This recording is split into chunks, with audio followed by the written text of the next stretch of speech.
Hi friends, आज हूँ शेर करीश तमारी साथे मसाला ढोसा અને सांभार बनावવાની रेसिपी। तो આગળ મેં દાળ લઈ લીધી છે તુવેરની। હવે આપણે એને પહેલાં ધોઈ લઈશું। તો પાણી એડ કરી દીધું છે। હવે સરસ એને ધોઈ લેવાની છે, જેથી બધું દિવેલ નીકળી જાય ને એ રીતની। હવે સરસ આપણે 2-3 પાણીએ ધોઈ લીધી છે। હવે આપણે બાફી લઈશું। અહીંયા કુકરમાં 1 ગ્લાસ પાણી લીધું છે। હવે દાળ એડ કરી દઈશું।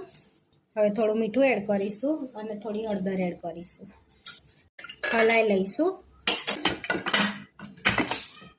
આપણે 3 થી 4 વિસલ વગાડી લઈશું, જેથી દાળ આપણી બફાઈ જાય।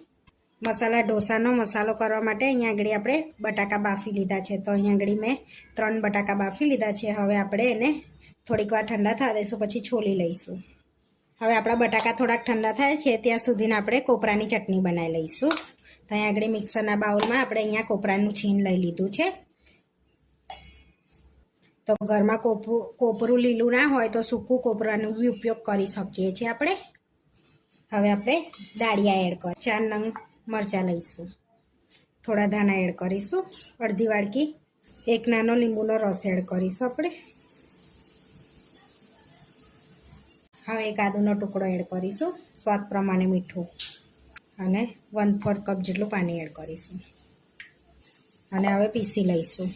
હવે આપણે ચેક કરી લઈશું। તો આપણી ચટણી સરસ રેડી થઈ ગઈ છે। આપણે ચટણી રેડી થઈ ગઈ છે કોપરાની। હવે આપણે બાઉલમાં કાઢી લઈશું એને અને વઘાર કરી લઈશું એક ચટણી પર। અહીંયા વઘાર એડ કરવા માટે મેં તેલ ગરમ કરી લીધું છે। હવે રઈ એડ કરીશું અડધી ચમચી અને તતડવા દઈશું।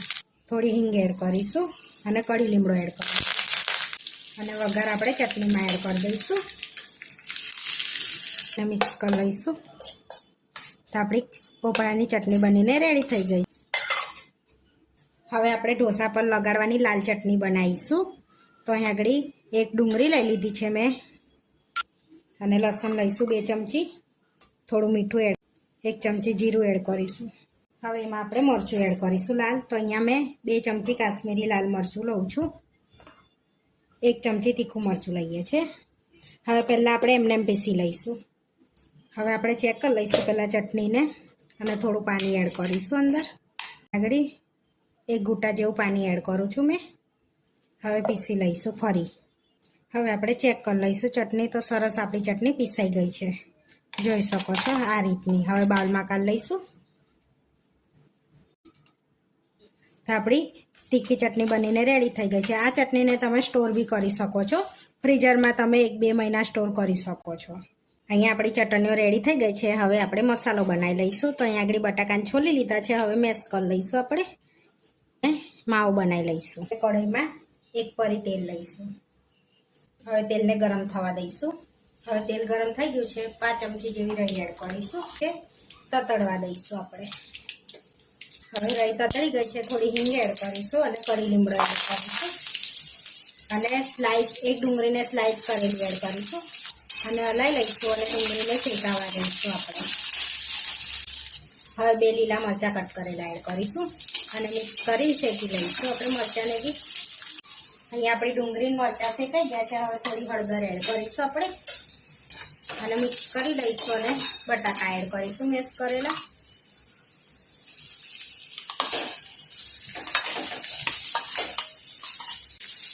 સ્વાદ પ્રમાણે મીઠું એડ કરીશું, બટાકાનું પ્રમાણનું, थोड़ा धाना एड कर दईशुं। हवे मिक्स कर लईशुं આપણે બધું એવું સરસ બધો માવો મિક્સ કરી લીધો છે આપણે, સરસ એવું મિક્સ કરી લીધો છે માવાને। હવે આપણો માવો બનીને રેડી થઈ ગયો છે। હવે આપણે सांभार બનાવી લઈશું। તો सांभार બનાવવા માટે આપણે દાળ ચેક કરી લઈશું। તો અહીંયા આપણી સરસ દાળ એવી બફાઈ ગઈ છે। તો હવે આપણે એને મિક્સ હવે એડ કરીશું આપણે અંદર 2 ગ્લાસ પાણી ને આ બીજો ગ્લાસ। હવે એમાં એડ કરીશું ઝીણા કટ કરેલા ટામેટા, કટ કરેલા બટાકા એડ કરીશું। તો અહીંયા 1 બટાકો લીધો છે, 1 ટામેટું લીધું છે, 1 ઝીણી કટ કરેલી ડુંગળી એડ કરીશું આપણે। હવે મિક્સ કરી લઈશું ને અંદર આપણે મસાલો કરી દઈશું। અહીંયા સ્વાદ પ્રમાણે મીઠું એડ કરીશું આપણે, થોડી હળદર એડ કરીશું, 1 ચમચી તીખું મરચું એડ કરીશું, अर्धी चमची धाना जीरु एड करीशुं અને મિક્સ कर। गाजर ने सरगवानी सींग ने સ્કીપ કર્યું છે. સાંભાર મસાલો એડ કરીશું. ત્યાં 2 મોટી ચમચી સાંભાર મસાલો એડ કરું છું મેં. કરી લઈશું. અને સરગવાની સિંગ તમે એડ કરી શકો છો. મેં અહીંયા સ્કીપ કરી છે. ઉકળે છે ત્યાં સુધીને આપણે એક વઘાર એડ કરી દઈશું અંદર.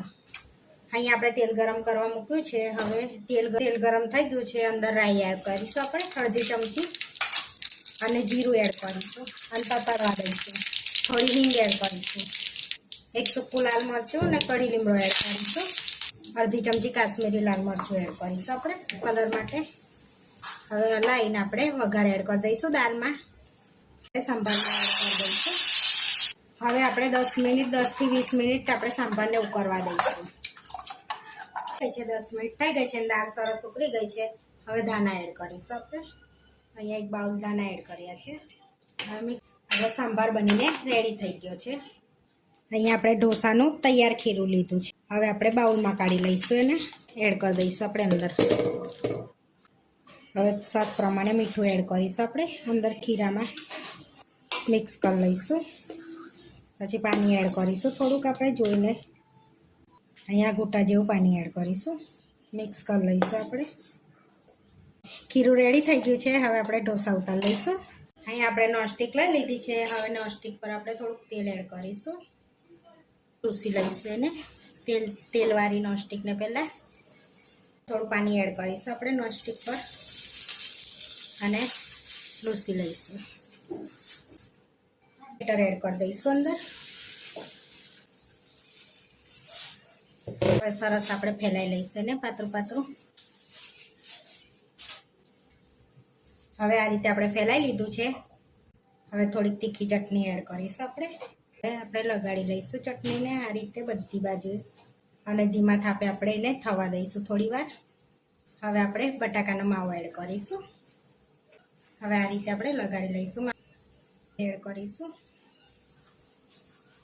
જો આપણો ઢોસાને ઉખાડવાની જરૂર જ ના પડી. સરસ ઉખડી ગયો. વારી લઈશું આ રીતે બેઉ પાયું.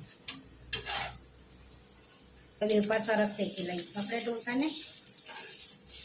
ક્રિસ્પી થાય ને ત્યાં સુધી શેકી લઈશું. હવે શેકાઈ ગયો સરસ. હવે આપણે પ્લેટમાં લઈ લઈશું એને. આ રીતે આપણે બીજો ઉતાર લઈશું. સર્વ કરી લઈશું. તો અહીંયા આપણે મસાલા ઢોસા લઈ લઈશું. હવે આપણે કોપરાની ચટણી લઈ લઈશું. અહીંયા આપણે સાંભાર લઈ લઈશું. મસાલા ઢોસા અને સાંભાર બનીને રેડી થઈ ગયો છે. આવા વિડીયો જોવા માટે મારી ચેનલને સબસ્ક્રાઈબ કરો, લાઈક કરો અને શેર કરો અને તમે જરૂરથી ટ્રાય કરો. ફરી મળીશું નવા વિડીયોમાં.